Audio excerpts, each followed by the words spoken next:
Okay, Assalamu alaikum everyone. Welcome to Founder Institute Karachi session. This is Sayyid Abdul Basit, one of the director of Founder Institute. I hope every one of you can hear me.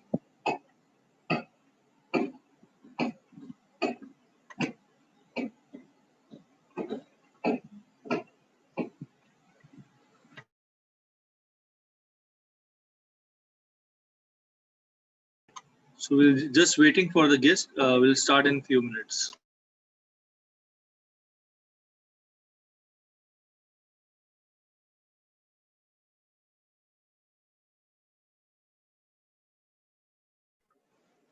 Assalamu alaikum, Taimour. How are you? Doing very well, Ji. How are you? I'm good. Assalamu alaikum, Rafiq. Walaikum salam. How are you? I'm good. Can you hear me okay? Yes.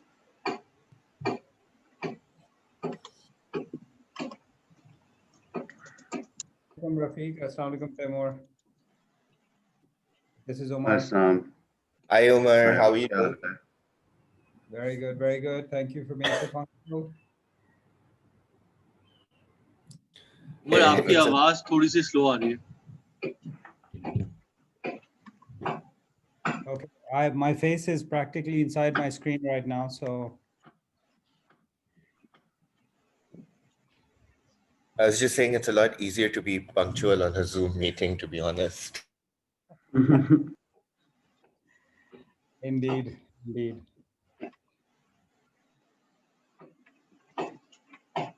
Omar, do we have Iram right now?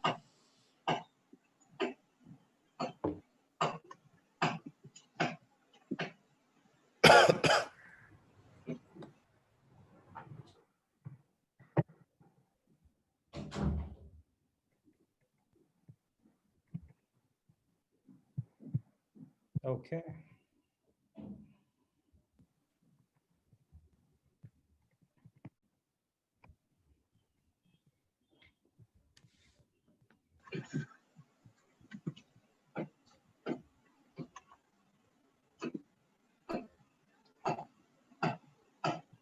Okay, so Omar, shall we start or shall we wait for a few minutes? No, I think we should start. It's not fair to the people who are on time. So, so let's start. Okay, please, over to you. Okay. Assalamu alaikum, everyone, and welcome to this session, which promises to be quite an exciting one on the challenges and upside of fundraising for startups in Pakistan today. This is part of our efforts from the Founder Institute to build a stronger, more robust ecosystem in Pakistan, starting with where it all begins, which is the founder themselves. As you could probably tell from the name, the Founder Institute works works with founders to give them a stronger perspective on how to go about running a business. Many people come to us with an idea. Some people come to us even without an idea, but with a need to do something, to start something. And this is what the Founder Institute really specializes in. So we work with founders to become more professional founders, to get them ready for the journey, because it is a journey. And this is now, alhamdulillah, our second cohort. We graduated our first cohort in May, and we're now launching our second cohort, which will inshallah kick off in November. So I would like to welcome two of our guests today.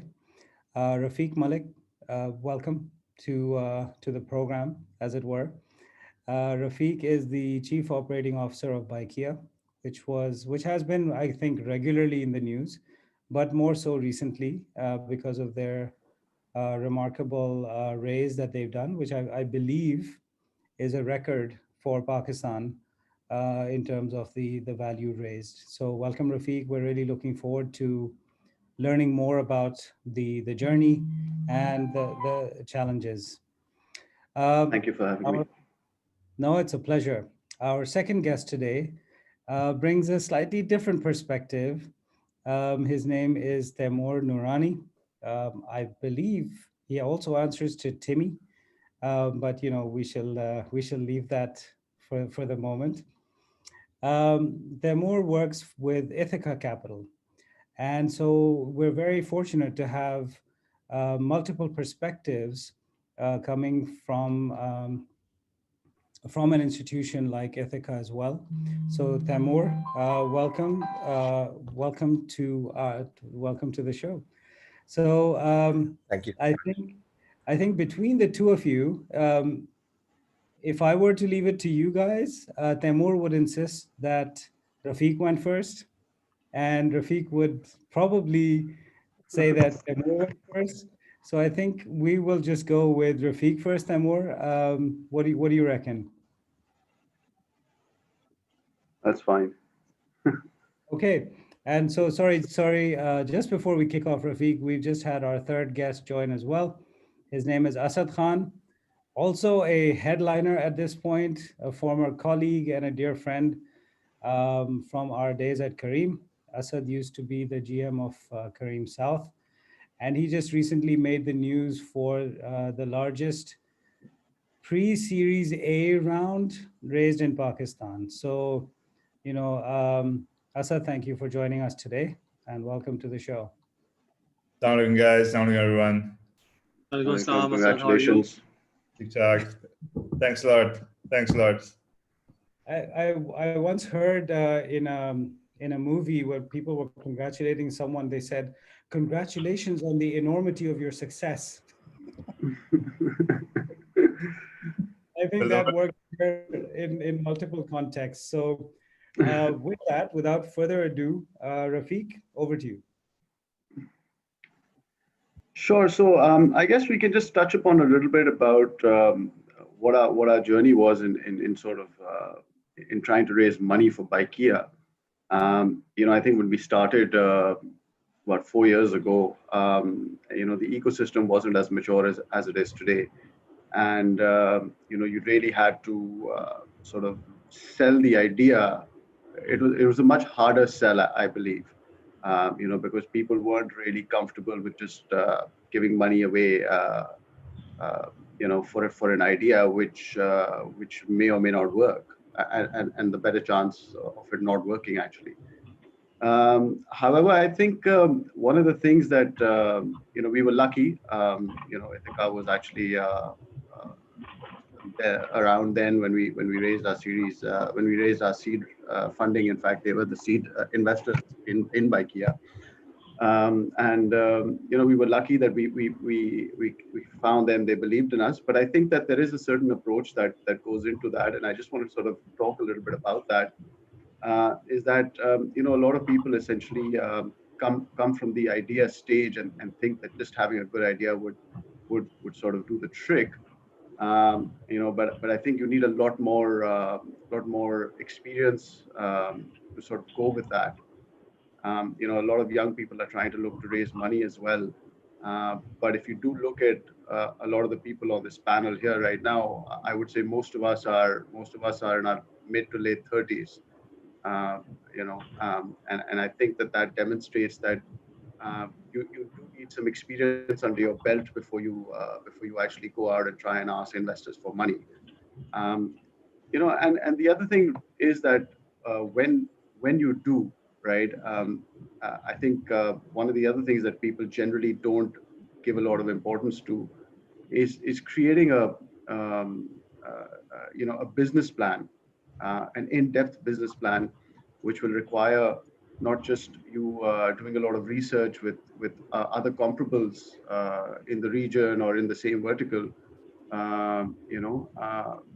Basically, I think what I'm saying is that if you're going to sell an idea to somebody, you need to be that in that room. You need to know the most about that idea than anybody else, right? And I think that's what investors are generally looking for in founders and co-founders. People who've done their homework, people who have the ability, who have a little bit of a track record, who've done their homework, and have the ability to tell a story, right? And sort of tie it all in. So I feel that I think it's those are important traits to have. And one of the things I've also noticed actually, and I'll just sort of call it out here, is the ability to present. You know, a lot of people in Pakistan have a great idea, but their ability to present the idea is not mature enough. You know, and I think that's a really good skill to develop for people who are listening in over here. You know, definitely sort of, you know, do many iterations of your pitch and your spiel and your presentation, so you actually get it to a level where it needs to be, that you can woo investors or convince them that you're the right man for the job. And I think I'll let other people speak now.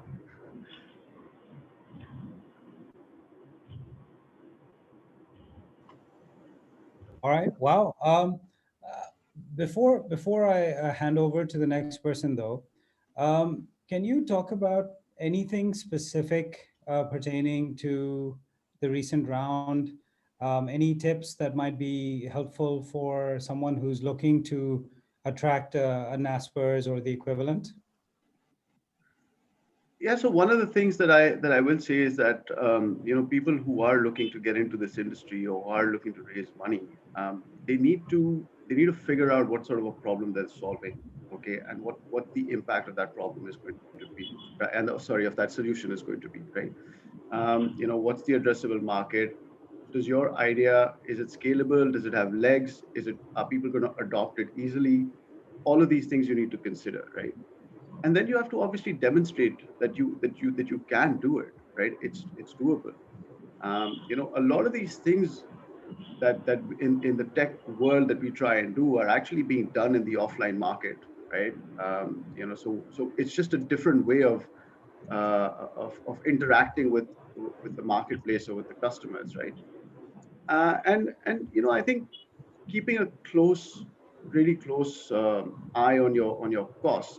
Bykea has a very frugal culture, you know, where we don't go out and spend a lot of money to try and fix the problem that we are identifying. You know, we're trying to identify a problem and try and fix it by maybe localizing our product, or you know, thinking of different ways. Not just, the idea is not to raise money and spend it and buy yourself out of that sort of problem. The idea is to actually provide a solution to that problem and use the money to scale your business, right? So the adoptability factor, I think you shouldn't be using the money to try and get people to adopt and give discounts for them to sort of come in. And I think when you talk about players like NASPERS, who are serious players, right? Serious investors globally, you know, those are the type of things they like, right? They look at a company and they're like, okay, you've built a business and you've done it at a fraction of a cost, you know, where other businesses around the world have spent a lot more money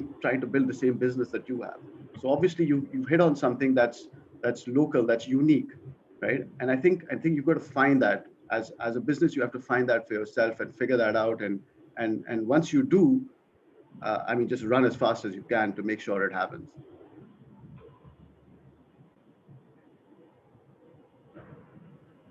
Okay, awesome. So we're going to let you off the hook temporarily, but please don't go anywhere, because I'm sure that there will be a few more questions coming your way from our audience. Sure. Thank you. Thanks, Rafiq.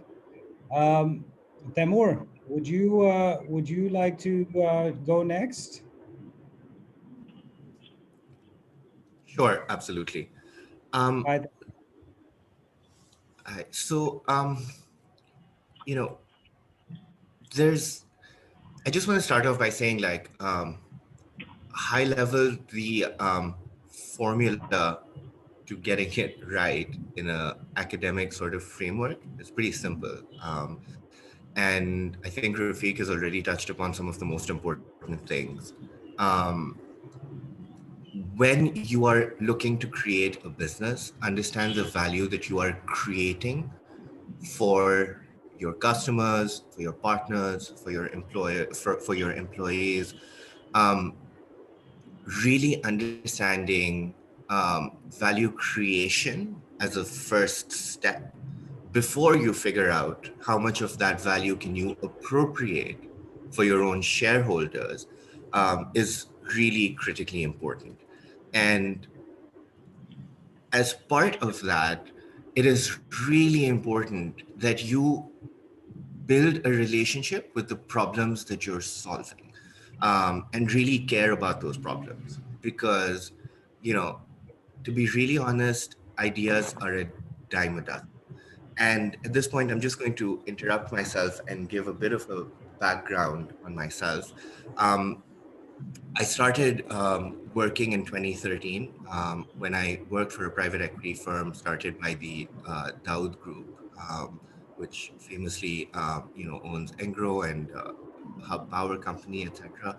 Um, as part of that journey in the 2.5 years that I was there, I met with about 250 to 300 companies across across pretty much all of the conventional and some of the non-traditional sectors.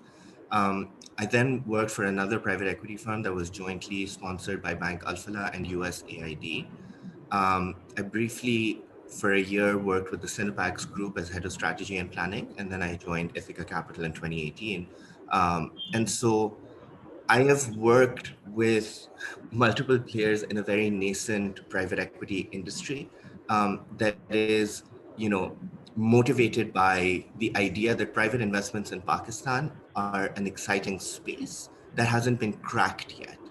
And while my counterparts in the rest of the world, whether developing or developed, do a lot more transactions per year than I have seen, and most of my career has been spent in figuring out and sort of evangelizing a message about what is it that entrepreneurs in Pakistan aren't doing, which is at least a part of the reason that money is not available to them. And I think really the ideas, because there is such a large supply gap in Pakistan, are a dime a dozen. You go on Google and you will, find 100 different ways to approach whatever problems you're seeking to solve. When I was working with Cinepax, cinemas are the largest out-of-home entertainment expense globally, right? And so figuring out how to maximize our rake in from concessions, or sort of leveraging price elasticities by charging different ticket prices at different times to different types of people, none of this was innovative.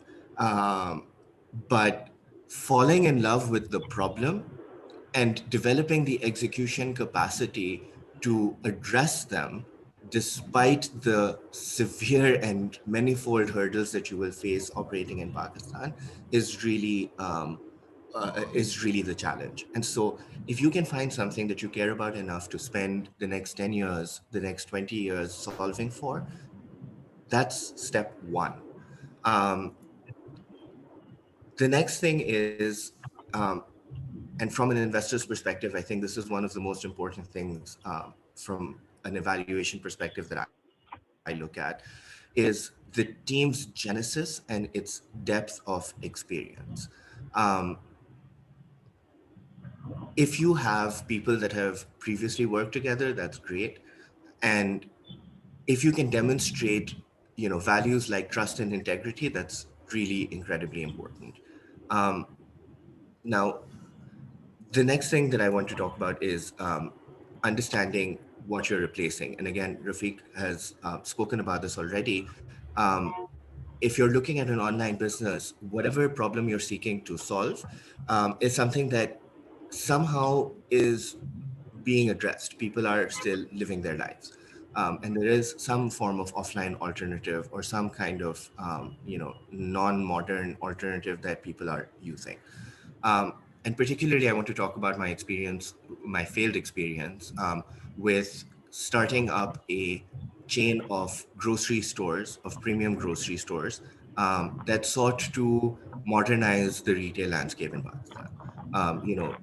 We saw this massive opportunity, right? 70% of grocery spending in Pakistan happens on a weekly basis rather than a monthly basis. So while the Imtiazes and Hyperstars, etc. of the world are, really, really competing for that 30% grocery spending space, the 70% space was apparently to us completely empty. And so we started out with saying that if we can achieve a similar sort of scale, then we can offer the same economies to our to our customers in a modern format with convenience, with better service levels, etc. And underpinning this thesis was a certain arrogance, to be very honest. And that arrogance was that we can offer something better than is currently being offered just because we have access to Google. And because we have had exposure in different countries, and we have seen 7-Elevens on every corner in Thailand. And what we realized is that the existing grocery store is offering an intense relationship with its customers that we just couldn't replicate. The Kiryana store right next door to us knew every family in that neighborhood. They had a running credit line with every family and the ability to minimize delinquencies. We had a great ERP, but this guy knew all of his 8,000 SKUs in his head, their availability, when they were running out, what he would need, etc. And what we couldn't easily replicate was the ability for somebody to just call this guy up and say, hey, we're running out of this. Could you send this? Could you send this over to us? And the guy would say, well, I'm pretty sure you're also running out of X, Y, and Z. I'm also sending this and I'm adding it to your monthly tab. And you know what? We'll settle it at the end of the month. No worries. And that's an incredible level of service that we underestimated. And we, he wiped the floor with us and we lost our money on that investment. And I just want to really emphasize that, again, understand what the problem is that you are solving, make sure that it exists, and make sure that you are solving it for your customers in a better way than is currently being solved. And it's really, really important to be able to do that. And one last thing that I really want to speak about is, there is this pain point every time that, an investor gets into a business where, my first 6 months after any given investment is always, this battle with management about internal controls, reporting standards, and establishing a culture of evidence-based decision-making. When you are very close to a business, some assumptions start becoming truisms for you. And you accept these truths without really having questioned them and without having explained them to your investors. It is really important to build a culture within your organization that says, we are going to hold people accountable for their responsibilities, their authorities, and their thoughts and their strategies.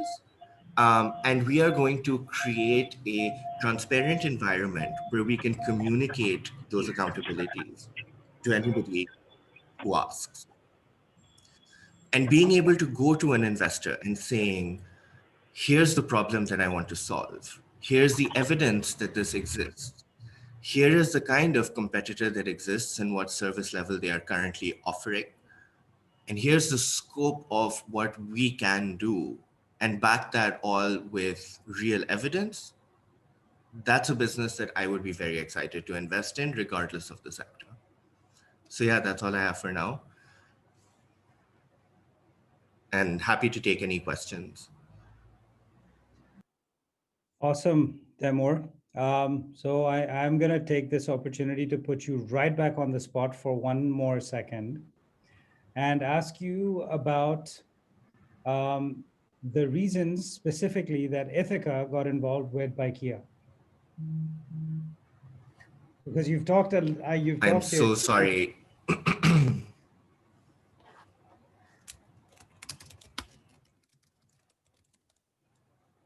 Did we just lose you?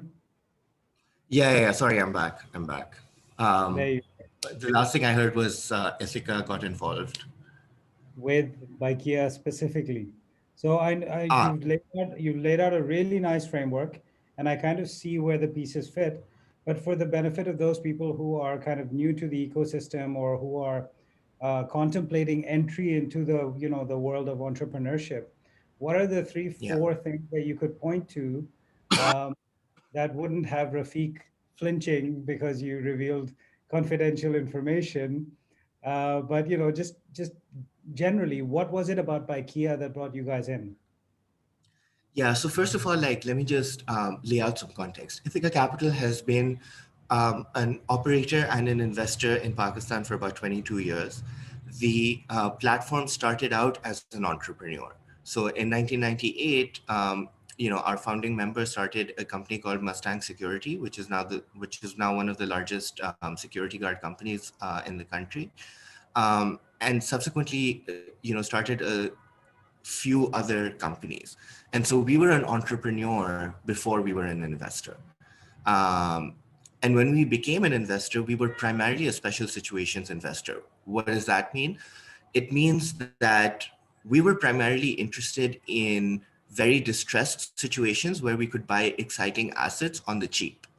So traditionally for us, looking at an opportunity like Bykea was very, very much outside of our mandate. And so, that just goes to add to the pitch that, Munib, Rafiq, Manan came in with and convinced an investor that was otherwise not even interested in the space to put down money.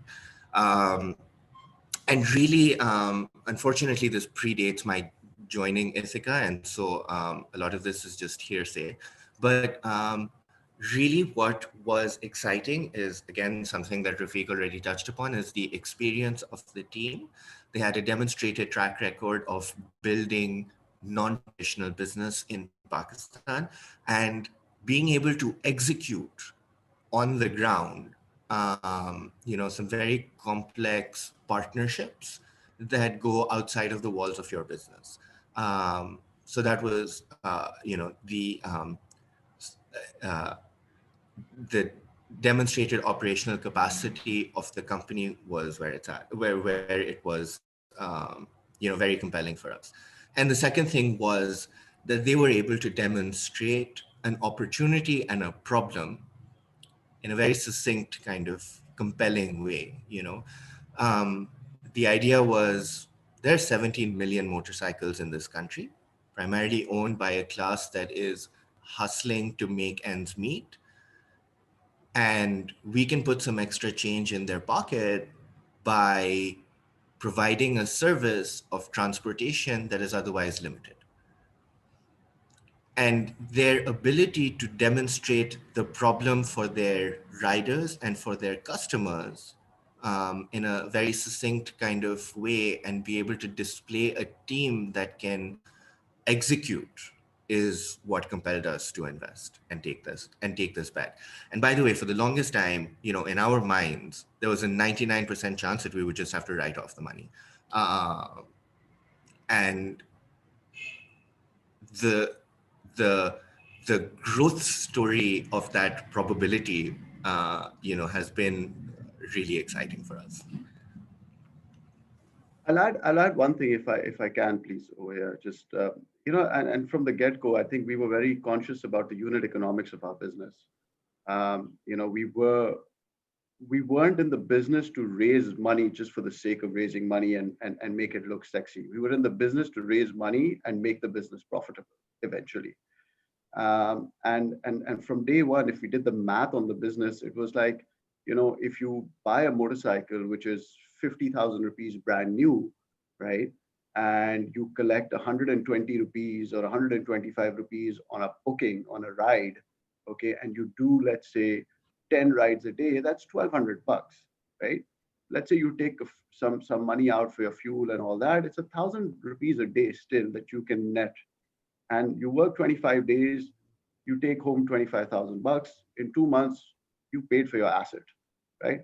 Then you pay, then everything else is labor on top of that, right? So in our model, the actual cost of asset is not really incorporated, right? Whereas if you get into other vehicle types, the assets are very expensive. You know, the same asset in Pakistan, if it'll cost you the same in San Francisco and Dubai, right? If you buy a car in San Francisco, it's going to be $20,000. It's the same thing in Pakistan, right? So the economics made a lot of sense, I think, you know, and even from the investor's point of view, as Taimour said, that the sheer market size of the supply, 17 million motorcycles versus 4 million cars or you know, rickshaws or whatnot, made a lot of sense. No, and there are other things about Bykea that were unique from day one as well. So, for example, the fact that you were the only app that offered Urdu.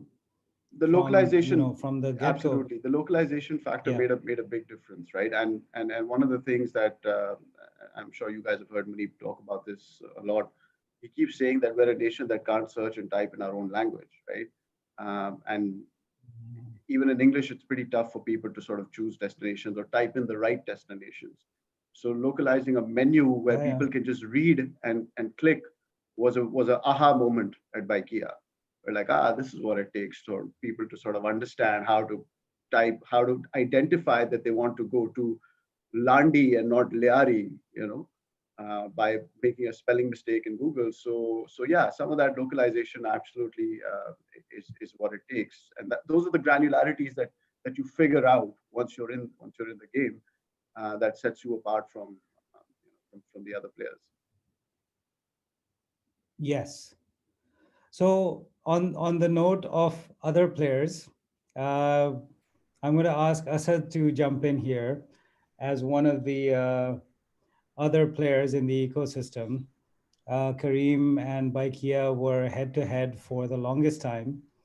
And Asad, welcome. And Asad left Kareem to embark on a journey with his own startup called MEDZnMORE. So Asad, over to you, please. Gee, sounding guys. Umar, thanks for having me out. So I think when I was listening to Rafiq or Taimour, I think there were so many, you can relate to almost everything that is being talked about. So ये मेरा fourth fundraiser with the fourth company, and if I compare that to previous three, this was probably the easiest, right? So I'll talk a bit about it because it takes a while for you to get to that stage where you go after the capital, but also the capital comes after you. You need certain notches on your shoulder. So I think I'm going to talk about from two perspectives, right? I'm going to talk about and that's my experience, right? That could be slightly different for others who raise capital. Ek to hai ke, what do investors look for, right? When you approach them, what investors are actually looking for? Kya cheezein dekh rahe hote investors if you approach an investor for the fundraise. And then we'll briefly look at ke yaar hamare paas fundraise karne ki sources kya ho sakti hai, right? Where can you go? What areas can you look for to raise funds? So I think over the past 15, 20 years, whenever I've approached an investor to raise money, so my gut feeling has always been that there are three main areas that investors look for, and with the same priority order. So sabse pehle investors look at the founders themselves, right? Before they look at the idea, before they look at the concept, the economics, everything else, they look at the founders. So founders is the most important decision maker for investors. Or founders can kya dekhte hain? Founders, they look at founders, can okay, pehli baat to of course look at if the guy is smart, if the competent guy hai, if the guy can deliver what he's saying. So teen cheezein founders ke andar important hoti hain. Ek to aapke paas, yes, if the founder is competent. The second is founder is credible. Credible means that he can deliver what he's saying. And then if the founder is smart, credible, he can deliver. The other most important thing is soft skills, right? The guy may be a brilliant guy, can deliver what he's saying, but can I actually work with that guy? So soft skills, right? So if the guy is too rigid, etc. So the most important thing that founders look at is, or the investors look at, is founders themselves. So founders' key credibility, founders' key work ethics, founder track record. Now, there are lots of things. I think Rafiq also mentioned that you need to have a track record, but it doesn't have to be a successful, entrepreneur track record. So if you approach investors, whatever you did in university, you might have been part of some thing at university. You might have been part of something extracurricular activities. Whatever your achievements have been so far, that can portray that you are a doer. Whatever you're doing, you can make it happen. You need to bring it out. Second, आपके पास होता है founder के बाद idea. And idea के बाद I think Taimour talked about, Rafiq talked about. When you talk about idea, yes. So idea are, if you search Google for an idea, you'll get tons of stuff back on idea. Idea needs to, once you have an idea, it needs to be thoroughly researched. Thoroughly researched means कि आपका concept क्या है, right? What is your market size? What is your competition analysis? What is your strength, weaknesses, etc. All these analyses, etc. So उसके अंदर आपके पास, I think raising capital is very organized work. It's very structured work. You need to make lists. You need to make lots of lists. You need to make lots of to-do lists. So आपके पास, one of the things that I used to do early on in my 20s, I used to do the elevator pitch. की पूरी तैयारी करता था 30 seconds के elevator pitch के. Elevator pitch क्या होती है आपके 30 seconds के अंदर, can you explain what you do in 30 seconds? अगर आप lift में किसी के साथ खड़े हो जाते हैं, उसके अंदर I used to write down, I used to research lots of things कि आपके पास पहली बात तो ये कि what do you do?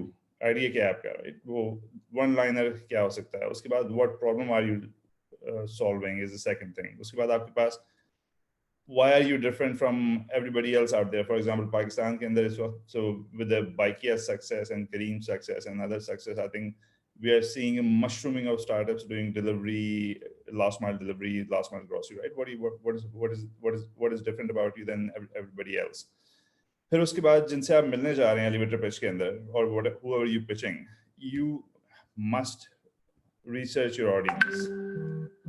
उनको आपकी इंडस्ट्री का पता है, आपकी इंडस्ट्री में उन्होंने कोई और इन्वेस्टमेंट्स की हुई हैं, उनके पर्सनालिटी लाइक्स एंड डिसलाइक्स क्या हैं, एटसेट्रा.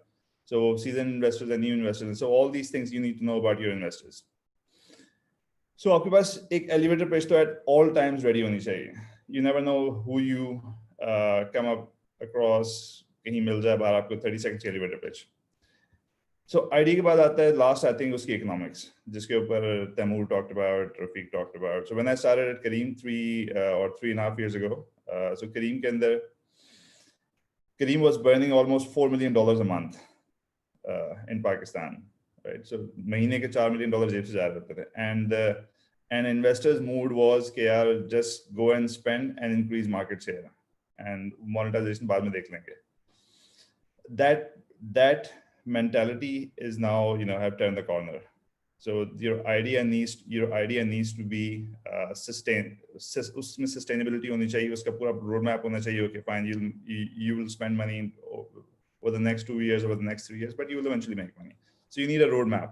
So उसके अंदर आपके पास unit economics, आपके margins, आपके burn rate, आपकी profitability, and you need to put together a thorough forecasting over the next. If I talk about my current venture, the most time I spend when I left Kareem, or even before I left Kareem, I spent 4 or 5 months just putting together a business model, researching the market, economics के pharmaceutical के economics क्या होती हैं, unit economics क्या होती हैं, retail पे margin क्या होता है, wholesale पे margin क्या होता है, क्या mix of medicine sale होता है. I spoke to, I think, everybody in Dawai.pk. I spoke to most people at Davago. I spoke to pharmaceutical companies, and I put together a comprehensive business model कि हमारे पास इस industry के अंदर. So I wanted to make sure when I'm in the room, I know most about these people, even more than the people who've been in this industry for 20 years.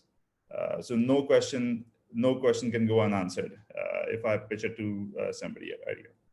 So yes, आपके पास पहली चीज तो होती है, just to recap, as a founder, you need to look competent, you need to be credible, with some track record, if not in business, then in university, if you're fresh out of university, you need to have something to tell about yourself. And then उसके बाद आपके पास idea के अंदर आपके पास you need to have market sizing, competition analysis, SWOT, all these things in idea, and then your economics. So you must know your economics for your business. कि आपके business के अंदर margins क्या होंगे, unit economics क्या होगी, burn कितना करेंगे, profitability वगैरह कब आएगी, and you need to have a structure over the next few years. So that's one part of that, right? So this is what investors look for. आप जब जाके pitch करेंगे, they're going to ask you all these questions. And you need answers for all these questions. Now, on the other side, अगर आप business ground up build करना चाह रहे हैं, so my previous 3 ventures were outside Pakistan. So एक Germany में था, एक Denmark में था, एक UK में था. And all of these 3 businesses, एक हमारा था जिसमें हमने reunion company build की थी Germany के अंदर, it became the biggest at one point in Germany. एक हमारा book rental business था Denmark के अंदर, एक हमारा security industry का Safer Streets के नाम से business था UK में. For all these 3 businesses, I bootstrapped. Bootstrap means, bootstrapping क्या होती है आपके पास कि आप कुछ अपनी जेब से पैसे डालते हैं, फिर अपने दोस्तों से जाके भीख मांगते हैं, फिर अपने रिश्तेदारों के पीछे भागते हैं, फिर आप जो मिलता है ना आपको आपकी एड्रेस बुक के अंदर, आप उसके पीछे भागते हैं, यार प्लीज पैसे दे दो, राइट? किसी से 200 पाउंड ले लिए, किसी से 500 पाउंड ले लिए, किसी से 1000 पाउंड ले लिए. So it's a lot of hassle. So उन तीनों बिजनेसेस के लिए I ran after the same people. और तीसरे पे तो वो मुझे मारने आ गए थे, right? कि अब और first they made money, second they lost all of it back. दूसरे में सारे दोबारा हार गए, वही. और फिर तीसरे में फिर उन्हीं के पीछे भाग रहा था मैं. But right, so you need to be persistent. Persistency is the key. So तीनों business bootstrap किए थे. So आपके पास एक जो सबसे अच्छा तरीका होता है स्टार्टअप को फंड करने का, स्टार्टअप फाउंड करने का, where investors know कि भाई you believe in your idea. आपको अपनी प्रोडक्ट पे सबसे ज्यादा भरोसा है. उसका तरीका ये होता है कि आप पहले, if possible, the best case scenario is bootstrap it. अपने पैसे, वालदैन के पैसे, दोस्तों के पैसे, रिश्तेदारों के पैसे, and whoever you know, right? Build a basic product, a basic functioning product, जो आपको पहली 2-3 सेल्स, 2-4 सेल्स निकाल के दे दें. Bootstrap it. That's the best way of setting up a startup, especially if you're a young entrepreneur. एक तो it will give investors a lot of confidence in you, that you believe in your product and you have built the business from scratch. It's not just the idea.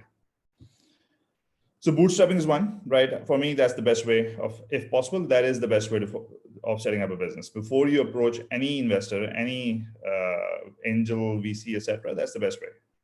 Put something together that you can portray. फिर आपके पास what other channels are there, right? So आपके पास, before you start approaching VCs, etc., हमारे पास बहुत सारे एक चीज होती है crowdfunding. So I've done that.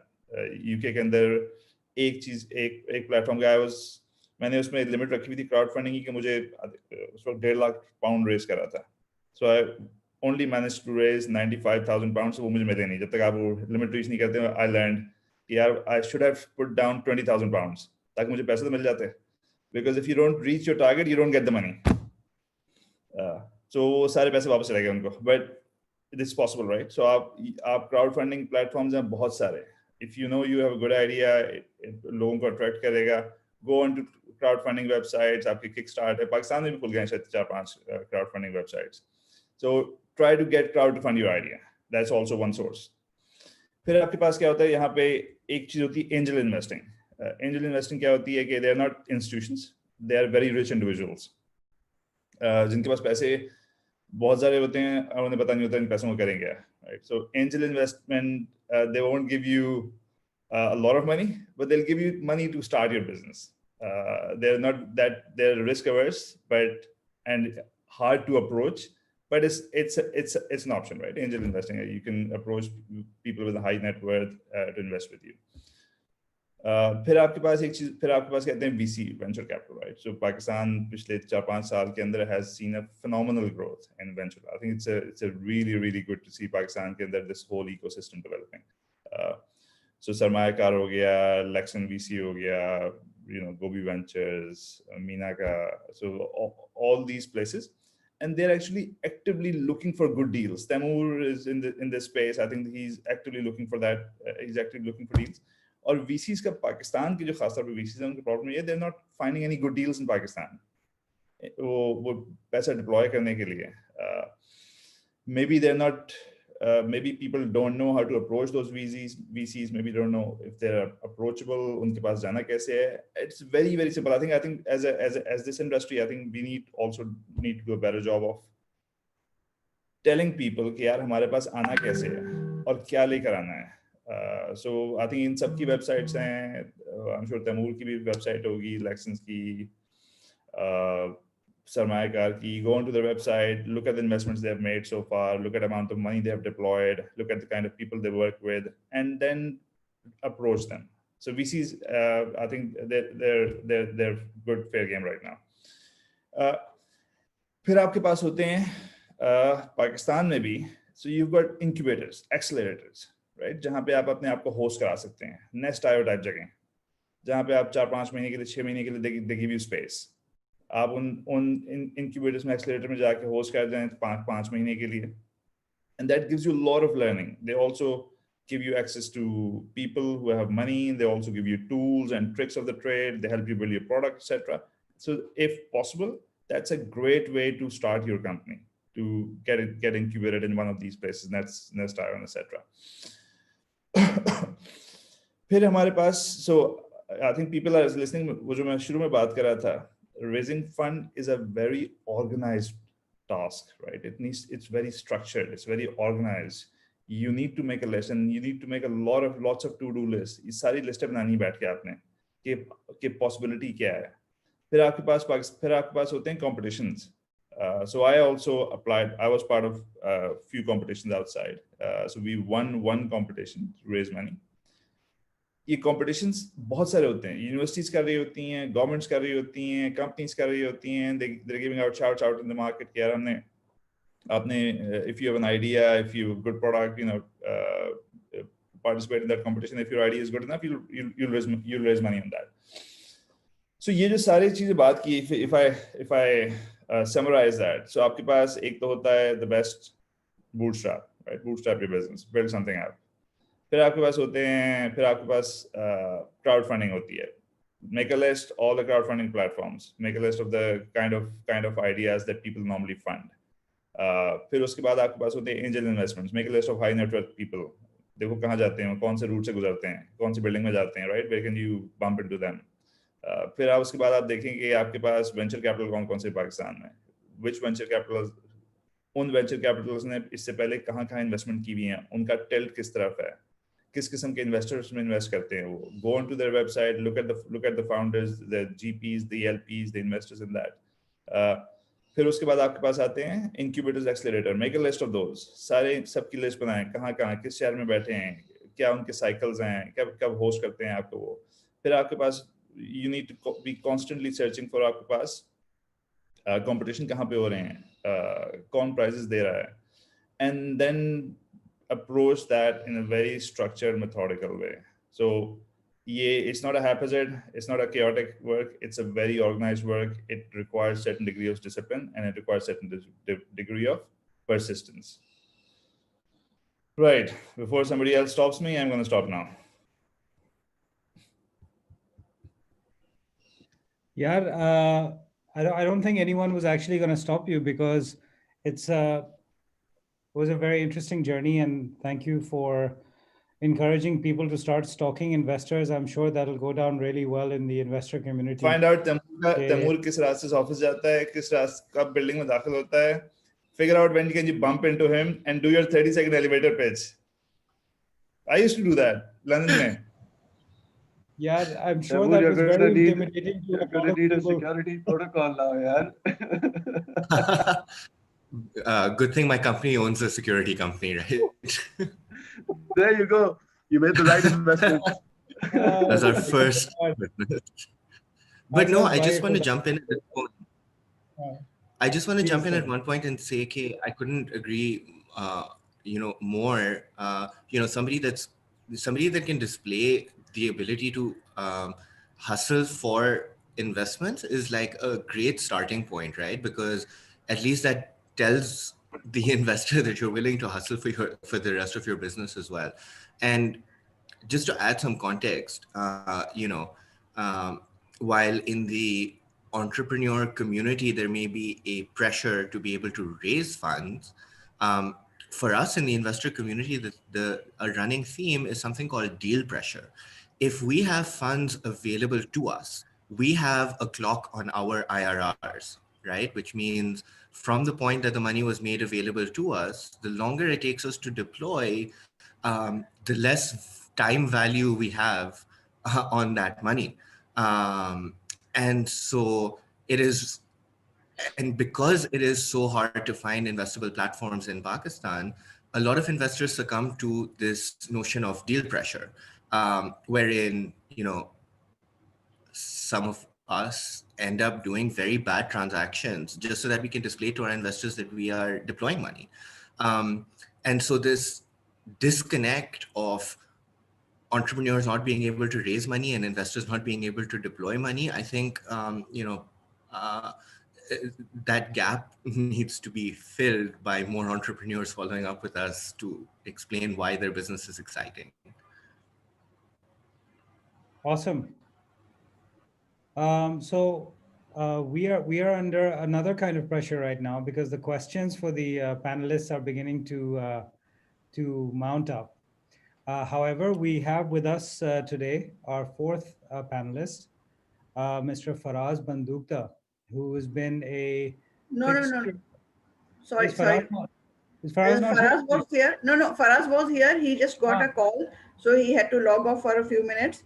So I think let's carry on with the session. As soon as he joins, then we will take him. Okay, wonderful. So then maybe we can address some questions right now. Should we address questions or should we give the FI overview first? The program? Yes, okay. Why don't we do that? And then we'll take the questions all together. Basit? Over to Basit.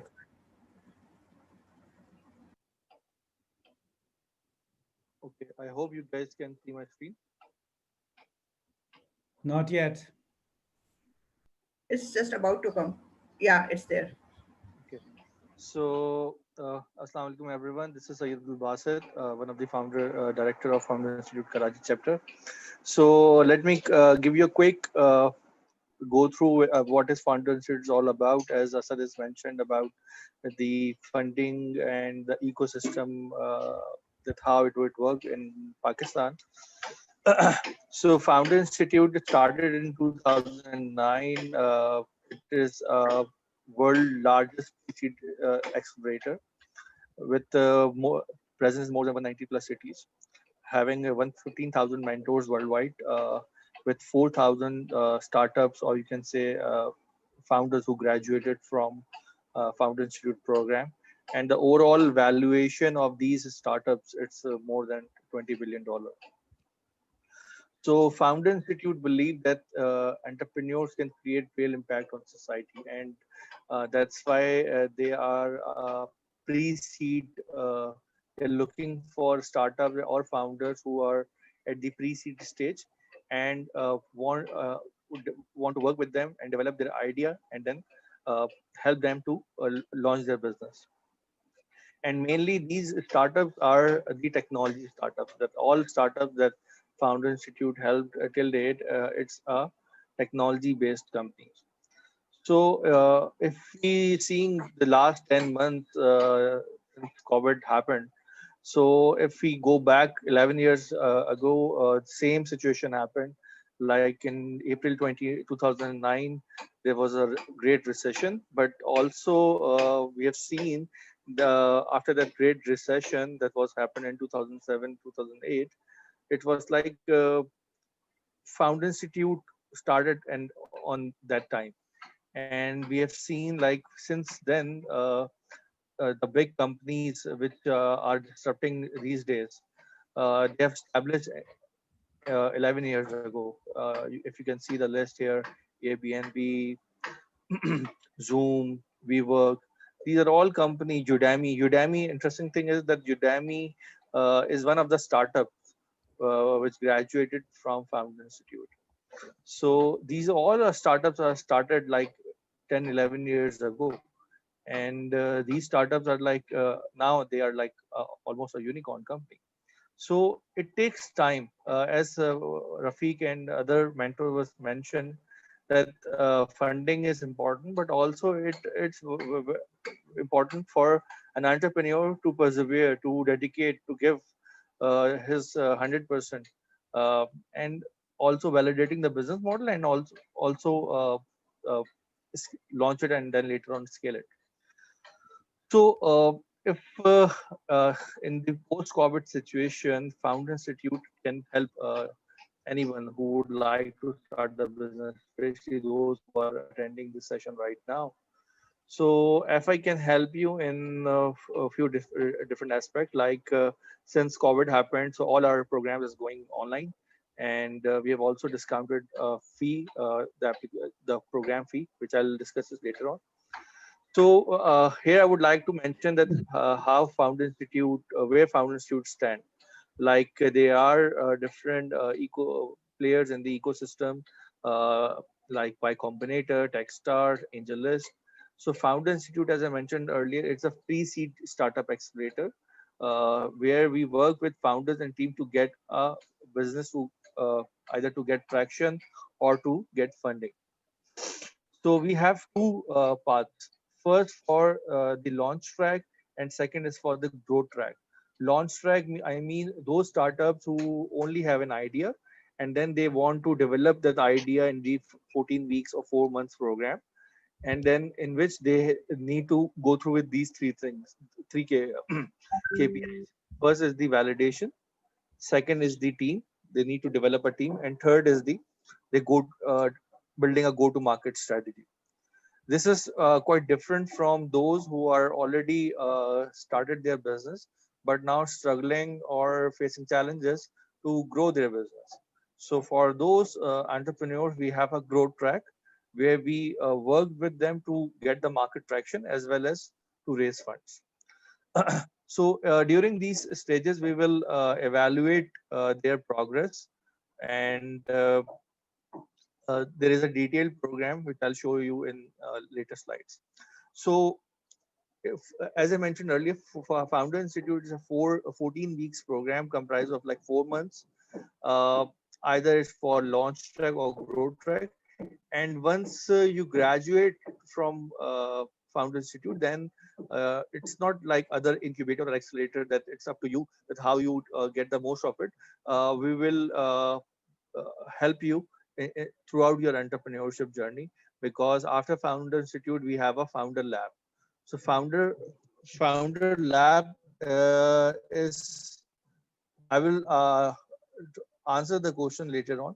So if you have any query, you can just post it on the chat.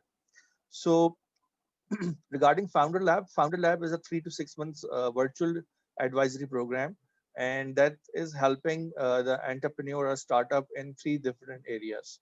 First is to get your business to product market fit. Second is the funding, and third is the close your Series A financing. Like it's about how you approach VCs and get your Series A funding. And once you complete that program, Founder Lab program, then it's that you'll be part of a FI team, and you'll part of FI alumni, and then you'll get connected with mentors and investors and founders from different part of the world. So as I mentioned earlier, there are many startups which graduated from Founder Institute. One of the startups is Udemy in North America, and there are other startups which is graduated in different parts of the world. Overall, these startups raised $950 million investment from the investors. So how do we do it? First, why we say that the reason we say Founder Institute, it's about we work with founders. So first, we believe that the people are the most important asset, and it's one of the critical aspects of any successful business. So what we need to do, we need to find a great people, then give them a devoted support network, and through the structured program, we will help them to start and scale their business. So So for regarding the first aspect, we find great people. So Founders Institute is not like a me too kind of a other accelerator or incubator, because we have a very thorough uh, uh, testing program where we not only founders but also the directors who already on board, they have to go through with a psychographic entrepreneurial DNA test. So all those founders who are applying to the program, first they need to go through an entrepreneurial DNA test. They will assess their entrepreneurial DNA, and if they are suitable and matured enough, then we allow them to qualify for the program. First thing. Second, we believe that great companies are not built alone. So through a constructive feedback and with the valuable feedback from the mentors, not only because since we are having our sessions online, so we have also a liberty to get any international mentor on board on us or to have a session with them. So now it's a opportunity for all the founders who will get themselves enrolled into our second cohort, that they get access to these mentors. So we have different mentors. We have Asif Jafri, we have Amir Halim, who is the CEO of Qball. We have Asan Mashkoor, and different mentors. You can just visit to fi.co/mentors list, where you can see all the mentors' name. Now, this is the most interesting and important aspect of the presentation. Like other program, Founder Institute is different in a sense, like all the stakeholders, these are four stakeholders: alumni, mentors, leaders, and FIHQ. These all four holders will be like give their 100% to make all the startups successful. And for that, we Founder Institute offered a equity collective program. Equity collective program is the halfway through program. You contribute 4% in warrants to a 15-year equity collective. So all those startups who graduated from the Founder Institute program, it's like after 2 months, they need to sign an equity collective agreement. And the equity collective agreement is that all the startups which who graduated from the program, they will issue a 4%, give 4% equity, and FI will buy that 4% equity from those startups. In return, that 4% is divided into these four slabs. First is the alumni. So let's say if there are 10 startups, so each individual, each founder have equity in another person company, because we believe that peer learning is very important. Apart from mentor, apart from structured program and feedback from the directors and mentors, we believe कि जो सबसे ज़्यादा learning होती है founders की, वो एक दूसरे के साथ जो अपनी problem share करते हैं. We have seen in many places के वो जो peer to peer learning होती है, वो सबसे ज़्यादा massively value add करती है. So alumni will get 1% from each startup. Then 1% is allocated for the mentor. We recently allocated the bonus pool for the last cohort to all those mentors who were part of the last cohort. तो वो एक 1% equity जो है वो mentors को जाएगी. And then 1% for the leaders. Leaders mean the directors, that we are Umar, me, and Iram. And 1% goes to FIHQ. So and this is if you have any queries, we will try to answer it later on. The third aspect is like focus is the startup biggest challenge. We believe like it's very important for the successful startup to have a clear-cut direction with a shared focus.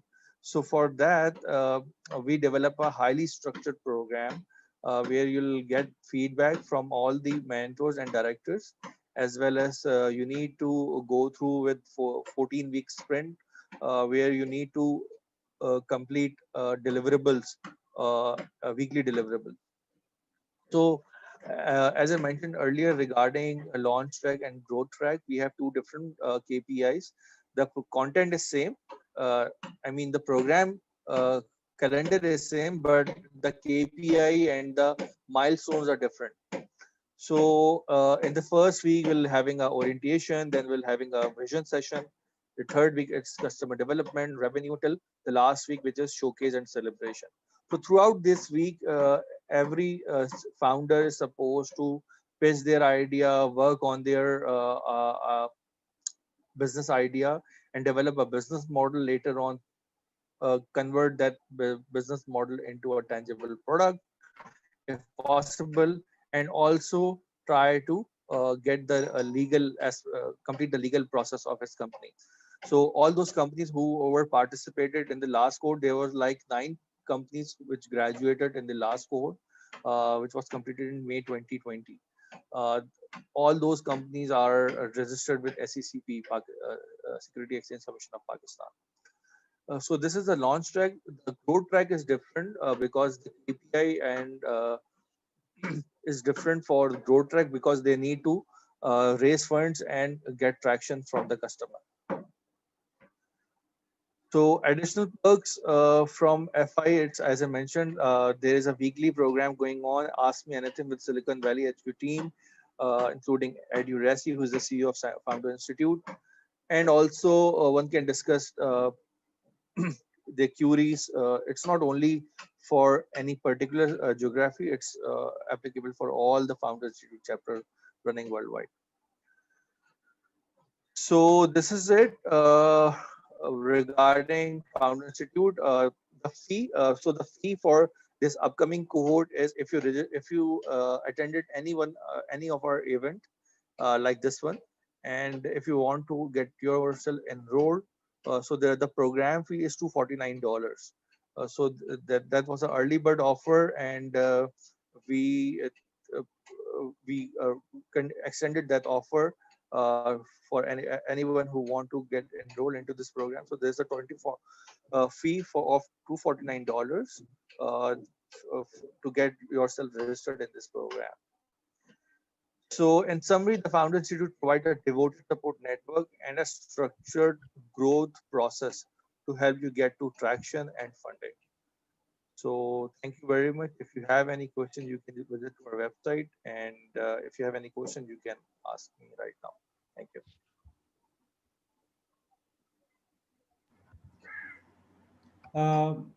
Iram, do we know if Faraz is back? No, Faraz has some connectivity issues. He's still struggling. So I think let's carry on with the Q&A. If he will join, then we'll take him. Otherwise, we'll just carry on the Q&A. Wonderful. Please go ahead. Okay, so now is the time for our startups, our participants to get their questions answered. First question was raised by Mr. Saqib, and he says, when you talk about business plan, please explain how a good business plan looks like. Please talk about more on business plan. What are the key ingredients of a good business plan? So from the speakers who would like to answer this question.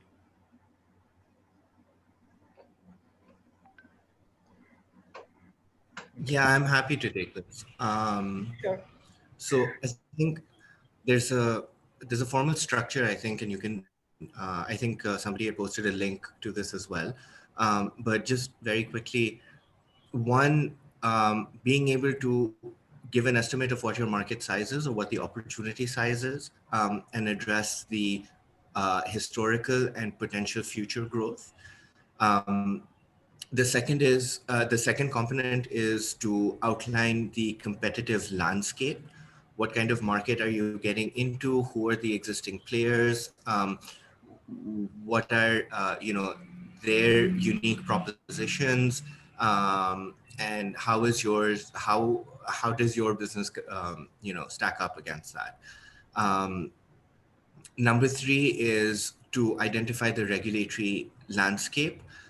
What are the opportunities and threats from legal regulatory perspectives? And I just want to take a moment over here to really identify that if your business is, and I've seen this too many times, if your business is contingent upon a tax break or a sort of favorable duty structure, it's not a business.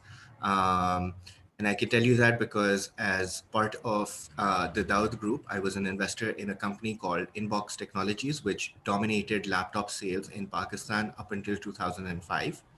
And the reason that it dominated personal computers, the reason that it dominated the personal computer space until 2005 is because there was a 25% there was a 25% duty on imports. And as a result, Inbox could sell its personal computer at the same at a lower price than HP, Dell, etc. When that duty was taken away, overnight the business collapsed and had to pivot into a completely different sort of structure. So number 3 is identifying your regulatory landscape and the opportunities and threats therein. Number 4 is to identify what your revenue and demand drivers are, and to be able to articulate where you're going to appropriate value from the value that you have created. Number 5 is to identify what your cost drivers are. If you can present a set of projections, that's great. And finally, a segment that talks about the team, its unique value proposition, its genesis, and its core values. I think if I've missed anything, somebody else can probably. No, I think your answer was quite comprehensive, and just a general thing. If for the participants, that if you can just uh, Google business model canvas or lean canvas, all the ingredients in that gives a complete business picture which you can pitch to anyone initially at an initial stage. For an investor, yes, definitely a detailed costing and expense details are required, but the basic ingredients are in these two models. Nowadays, very long 50-page, 100-page business model plans are not required. Just the canvas is enough. So if you just can Google and find out, you will get to know. And if you need further details, you can always contact us back. So the next question is directly from Taimour, and it says, can you list a couple of pitfalls which new entrepreneurs fall for? I really like the example of competing against established businesses with was a light bulb moment about appreciate one or two biggest pitfalls to avoid. So over to you, Taimour, again.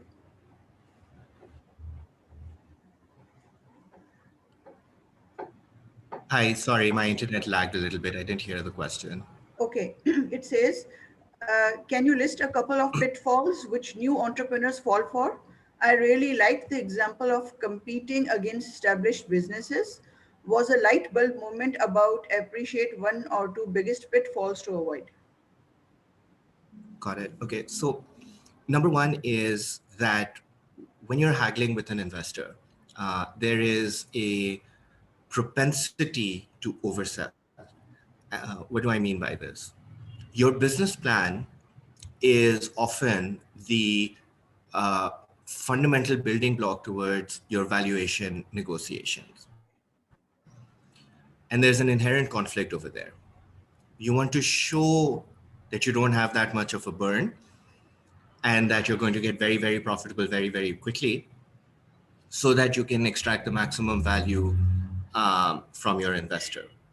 But at the same time, you need to make sure that you have enough cash to fund your business plan, to fund whatever the burn is, and to be able to identify what that burn is going to get you eventually. And so that conflict is answered by being truthful. Within your team, before you go to an investor, if all of you agree on everything that you're about to pitch, there's something wrong. There needs to be an active effort within the team to develop a culture of questioning. And therein lies the answer to managing that conflict. Entrepreneurs will often try to will often make this mistake of saying, you know what, we'll figure it out. And then when the time comes, there isn't an answer. So think very carefully about what your business really needs before going into a valuation negotiation. That's one. The other thing is, and again, this talks about cash burn, is what is it that you are paying for? I understand that, you know, particularly in the tech space, the notion of operational cash burn is, you know, the hot topic. Everybody, you know, every business has to answer a question about how much cash they're going to burn, and you know, whether or not they're going to have to spend that money to get a certain amount of growth. Now, yes, you probably will need to burn a certain amount of cash in order to get your growth plans. But the question is, where are you spending it? And what does that get you? And I just want to talk about Bykea's example in this, and Rafiq will probably be able to add a whole load of insight on this. There is a choice between spending money to get discount seekers who are, wherein really the only problem that you're solving is that people want to get away with a deal. And, you know, while that's one way of approaching a business, it's not necessarily sustainable.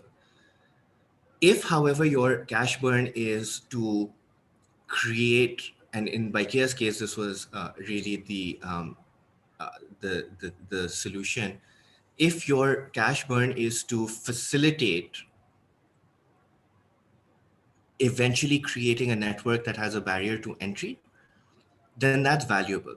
You're paying for an asset that can be monetized subsequently. So make sure that you are very clear about what your cash burn is getting you, and that you can measure the return on whatever soft asset you are creating from that cash burn.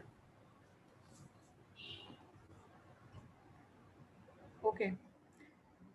Thank you very much. I hope this answers the question.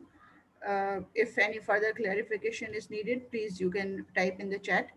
There is another question from Mr. Asad this time, and the question, I hope we still have Mr. Asad. Yes, we have him. Asad, the question is a couple of questions regarding soft skills. What do you consider the most important soft skill? Additionally, my second question is, I've been trying to forecast for 2 to 4 years, but any tips on how to do it? This is a question from Mr. Rayan. Also, I would appreciate if Asad can add on that how one can value the startup valuation. Startup valuation kaise kare? Right. Okay. Okay. So soft skill, I think the soft skills, there is such an expansive area, soft skills, but I think the most basic soft skills, right, that people look for. सबसे basic soft skills होती हैं आपके पास, especially when you're approaching new people, right?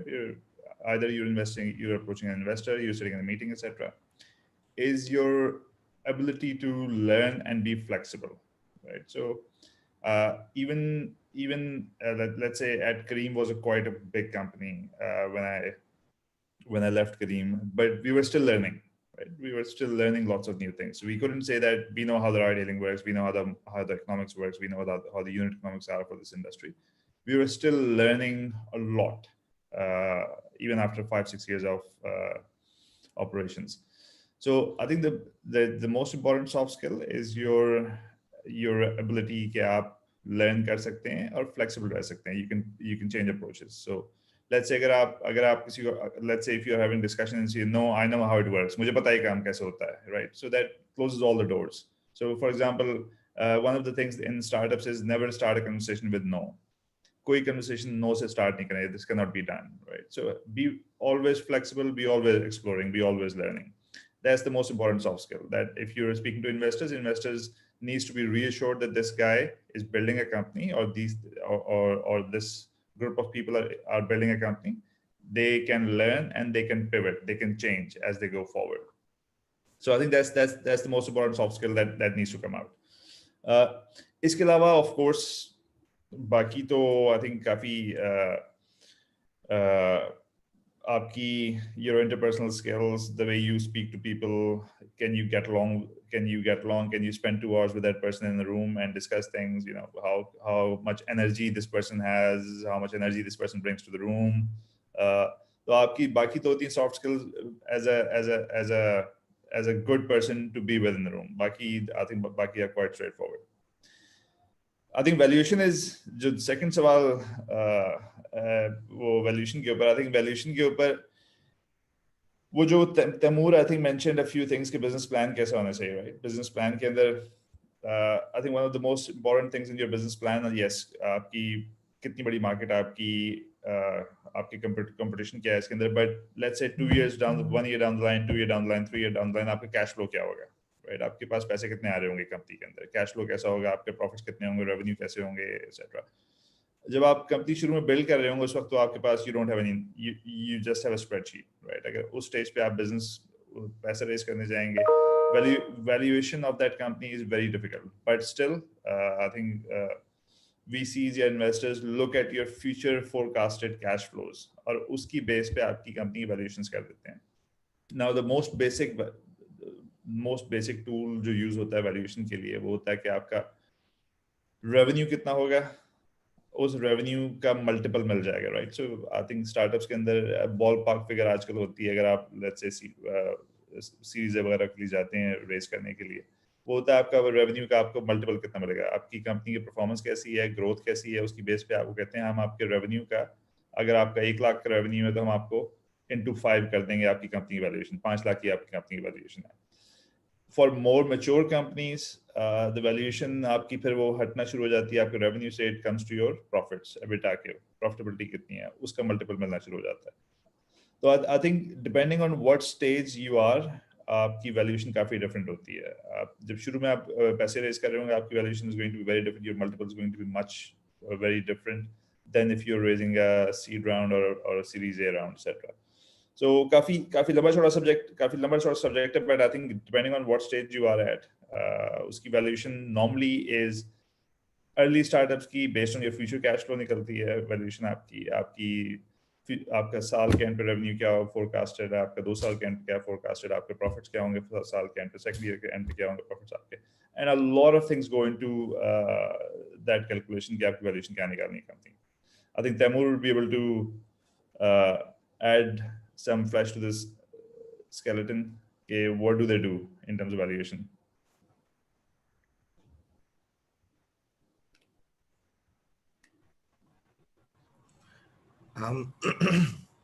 Yeah, I mean, particularly in startups, I think valuations are challenging because, you know, जो mature companies के लिए वैसे देखते हैं is a whole other thing. But I think really, you know, the unit economics that were spoken about earlier are really, really important. अगर आप एक, you know, if you're able to sort of understand what eventually your unit economics are going to look like at a certain given scale, then you know, that discounted back to today is probably the best way for anybody to value your company. So yes, spot on. Thank you. Basically, there are 2 more questions which I'll read both the questions so that we can then jointly answer it. One question is how about equity or share, like how much to give to the investor if initially they are asking for. And the second question is we hear a lot about investors burn the funds to achieve penetration, but when we seek someone, even venture firms, they ask about the profitability. How can we achieve profitability without burning the amount?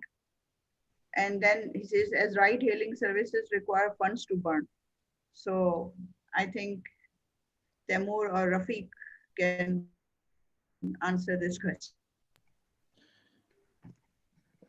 I'll take the second question. Basically, look, I think the landscape of investments is changing. Her industry में एक maturity का level आता है, एक शुरुआत होती है, evolution होती है, एक मेच्योरिटी होती है उसके बाद, right? So like look, when companies like Kareem, like Uber started, it was all about sort of dominating their geographies or expanding the business to such an extent where it just becomes part and parcel of your daily life. And eventually उनकी जो strategy थी वो ये थी, यार इतना बड़ा network हो जाए कि eventually वो network से अगर 10 सेंट भी हर ट्रिप पे मोनेटाइज कर दें तो इतने ज्यादा तादाद में ट्रिप्स हो रहे हों कि that would eventually just, it would end up being a lot of money at the end of the day, right? And investors learned over the time that money is not in short supply, actually, right? I think Asad had touched upon this earlier on in his talk. He said, "देखिए, operators का कम है. There's more money chasing less operators out there, right? It's the people that investors are betting on that aren't enough of, right? And as these companies started scaling, they noticed that there were copycats that came around everywhere else in the world. Gojek aa gaya, Indonesia mein Grab aa gaya, China mein Didi aa gaya, Meituan aa gaya. There were all these companies that sprung up on the same philosophy. And they all had the money. The Chinese had the money, the Indonesians had the money, the Americans had the money, the people in the Middle East had the money. So money wasn't an issue. It wasn't a barrier to entry, right? The barrier to entry was the ability to execute on the business. And when that happened, right, penetration, it became like it wasn't really that necessary to have such deep penetration at the expense of burning bootloads of money. And hence the narrative changed, the conversation changed eventually, and investors realized कि यार हम पैसे देते जाएंगे, startups जलाते जाएंगे, बड़े होते जाएंगे, लेकिन और भी कोई बंदा है, if somebody, there's another rich guy sitting on the other side of the pond who has the same amount of money that I do, and he can do the same thing. So I can't really go after world domination. I can't be the only ride-hailing company in the world that everybody has on their phone, because other players will keep coming in. Hence, the conversation shifted to the path to profitability. And to profitability, ke yaar, sure, you've demonstrated that you can grow the business through discounts or ruin customers by creative marketing. Okay, can you hang on to these customers? Are these customers willing to spend 8, 10, 15, 20 bookings, net trips on your platform that you actually earn money off, which is your revenue as a company? And then the conversation shifted to customer lifetime value, right? And then everything, then the whole scenario changed. It wasn't about just raising a lot of money and showing a lot of trips.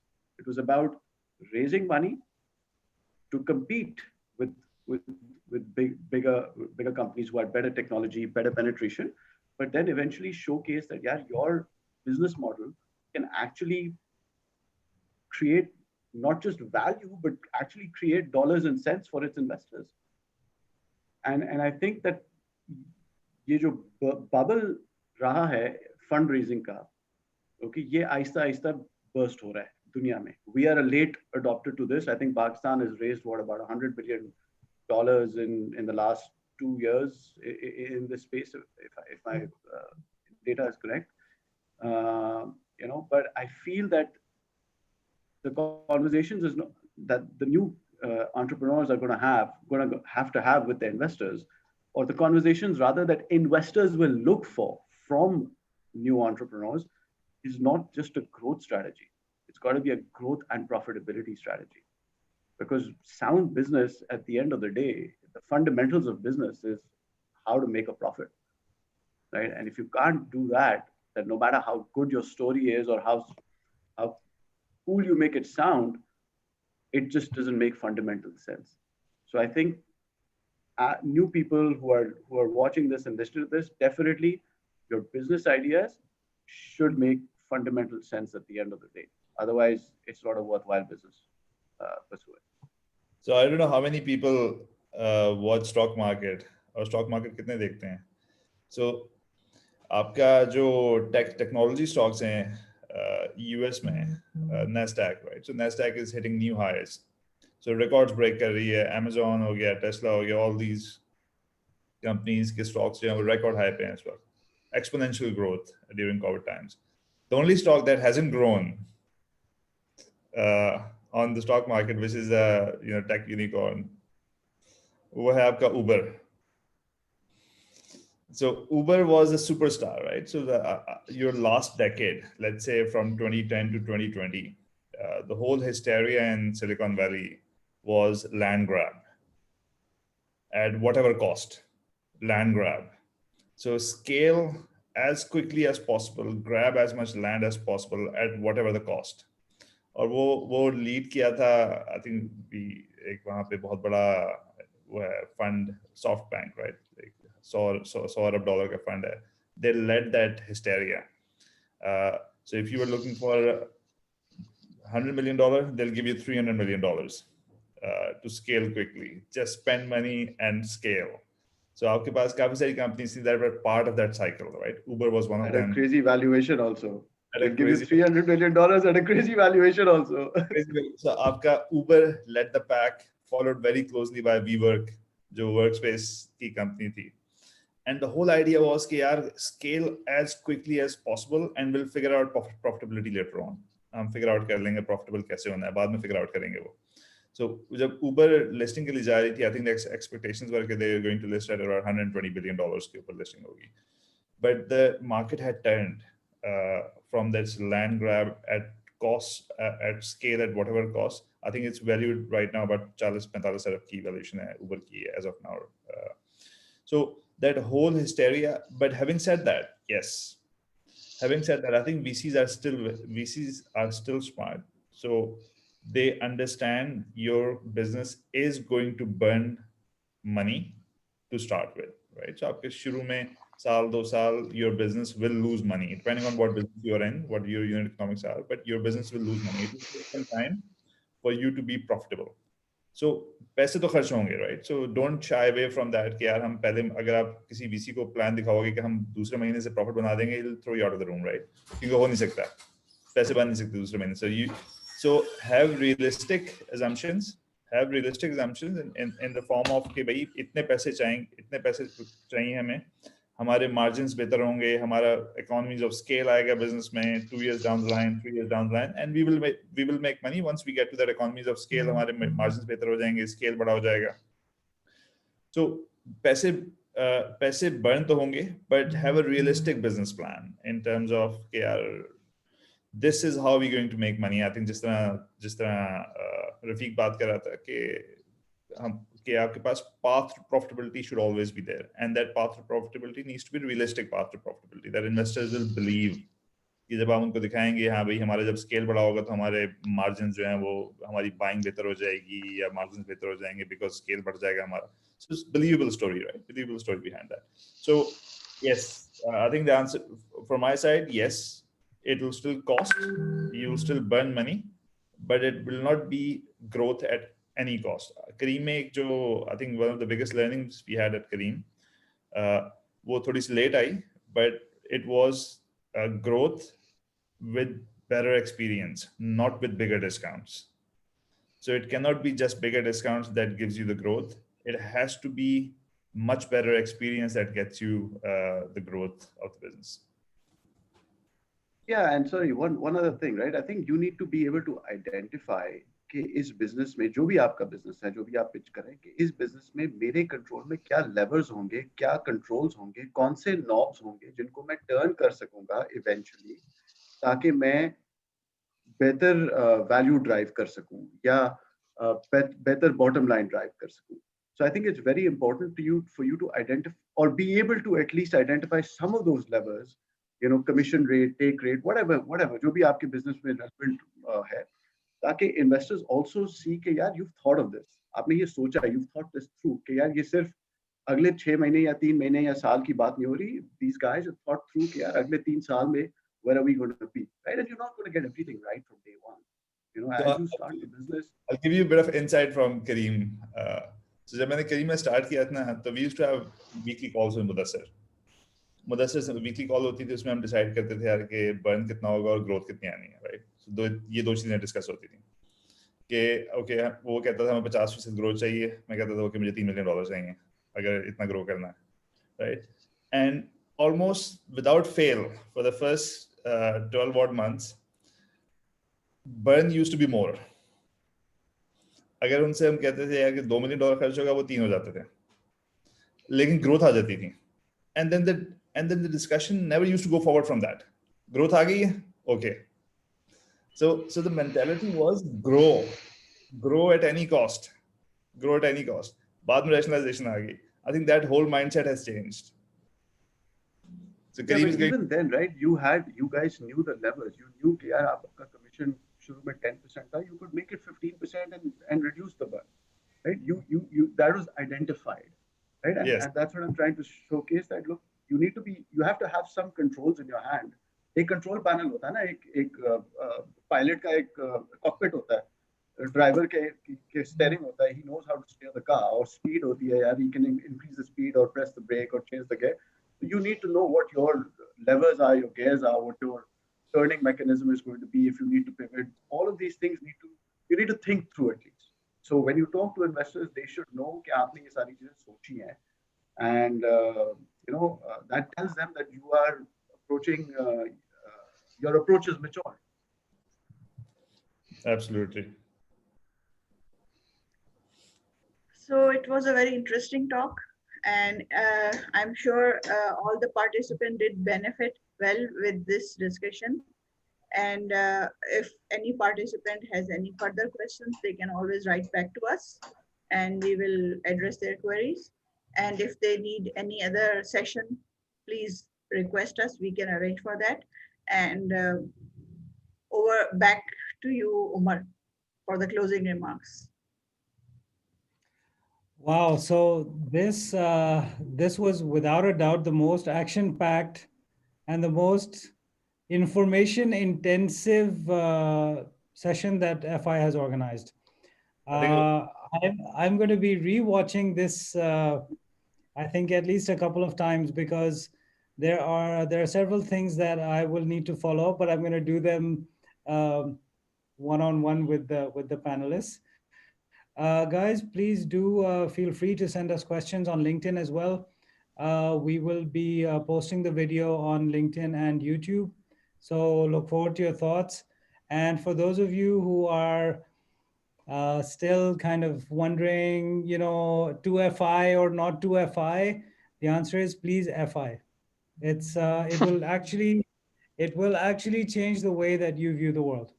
And it will set you up for not necessarily success in a particular venture, but it will improve your chances of success as a founder in the long term. One of the things that came out from these discussions was that founders don't normally hit a 6 on their first journey to the pitch.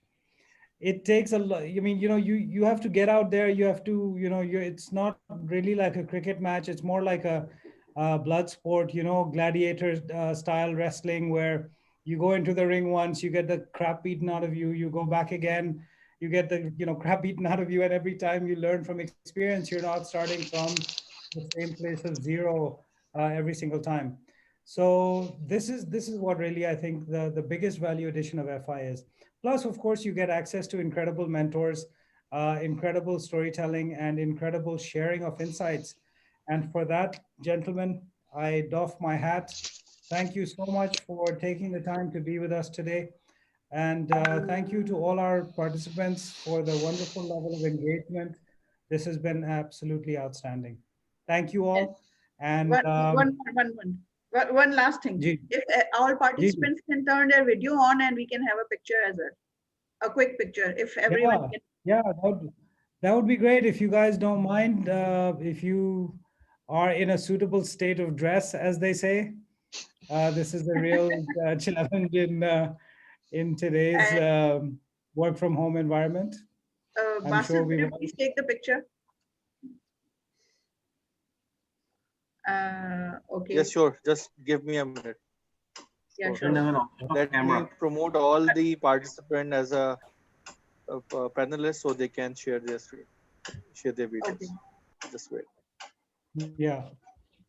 I thought Umar was going to say, if Kareem was burning so much money, why didn't they have money for marketing? We're not going there, Asad. We're not going there today. ये जो मेरे बाल का हाल है ना, ये करीम के बाद हुआ है. बीच में तो दाढ़ी भी आ गई थी उमर की. हाँ मतलब yeah. Okay, so I guess. Are we ready for the picture, everyone? Yes. If any participant is not interested to turn the video on, it's okay. We will just have their names. आपका नाम गायबाना नाम हमारे पास आ जाएगा. हाँ. Okay, So I'll be taking picture in a second. Just wait. Okay, now ready. Video thumbs up. yeah, thumbs up. Just give me a minute. Okay, thumbs up, guys. Thumbs up. Thank you so much. Take care. Assalamu alaikum. Thanks for having us. Thank you, everyone. Thank you, for everyone. wonderful- Thank you. Speakers. And Thank you, Allah. guys. Thank you for having us. Thank you. Thank you, Allah Asad, Hafiz. Rafiq, Thank you. Taimour, Umar, and Nira. Take care. Thanks for having us, Summer. Thank you.